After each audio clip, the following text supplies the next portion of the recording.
Yeah, I got Phoenix.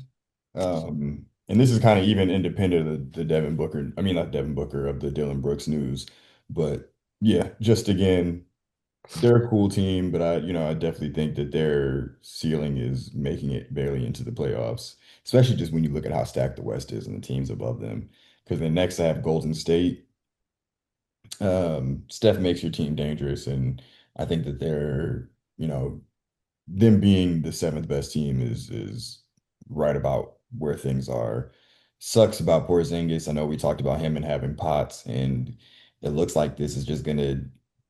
It looks like this might really be his last year in the league, to be honest with you. He might find a way to do another one, but he played the other night, and then they said he is sick again, and he's not going to be playing this next game, and he's not even like coming to the arena type shit. So the things that I've looked at, it's just like it's really bad, like you just get lightheaded and other things like that, and it's really bad for tall players. So Damn.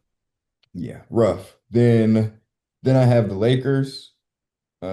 Defense is a problem. It's going to be a problem. They have the offense, but the defense is really, really not good. Then I have Houston.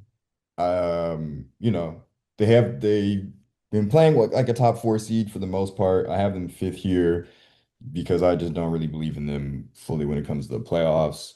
Then I have Minnesota. Ant's been great. They definitely, I think, will finish as a top four, maybe five seed, just because of how packed everything is. But when it comes to the playoffs, I think they're going to be the fourth best team. Then next, I have San Antonio. As long as you guys stay healthy, you're definitely one of the top teams, especially you match up really well with OKC. Then I have Denver, and then number one, same on the west side, the same team that's been number one all year is OKC. I think that one of their strengths is the same thing that is one of the strengths of Detroit is their depth, and depth in the playoffs is king. Detroit had a huge stretch earlier in the year where we missed players and we other guys just randomly stepped up and they won. Same with right now with two of our best players being suspended, they're still winning.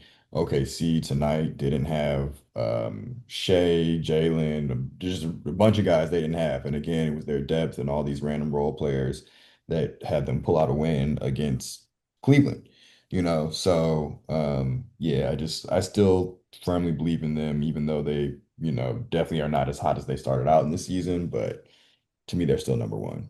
Mm. Okay. Eight, I had the Clippers. Granted, they lost two games. I don't put too much against them because Kawhi hurt his ankle against the Lakers, so he couldn't finish that game. But they've been playing some competitive basketball, and I will not be surprised if they sneak into, try to get that final seed in the playing game. And Benedict Mathurin has been proven to be a pretty good pick for them or trade for them as well too. And I'm excited to see what Darius Garland kind of looks like whenever he happens to get healthy. That would be a good gauge. Seven, Phoenix Suns. Um, Still been playing well with a lot of injuries. Obviously, they just suffered another one that we kind of talked about today with Dylan Brooks. But once D Book gets back, I think they can kind of keep him afloat. Six, Lakers, like yourself. We know what they can do offensively, but they can't guard a parked bus. So that's going to be a concern as well too. I think they're just one of those teams that just has to kind of stay healthy, and then I think if they get to the playoffs, they can kind of run it. But they at where they at right now. Five, Houston, just like yourself. Four, Minnesota, just like you. Three, I had Denver. Even though they got all the pieces that they kind of need, they are 4-6 their last 10 games. And you can't lose a game like the game to the Warriors today, especially when they're kind of a little banged up as well. Um, Two, I had OKC. Granted, they're on a 2 game win streak as well, but I was a little biased as well too. The Spurs are on an 8 game win streak, and I think past I'd say almost month they've been looking like the best team in the Western Conference, and Wemby's been playing lights out with those boys and their depth and their coach Miss Johnson. So that was my top 8 power rankings for the Western Conference.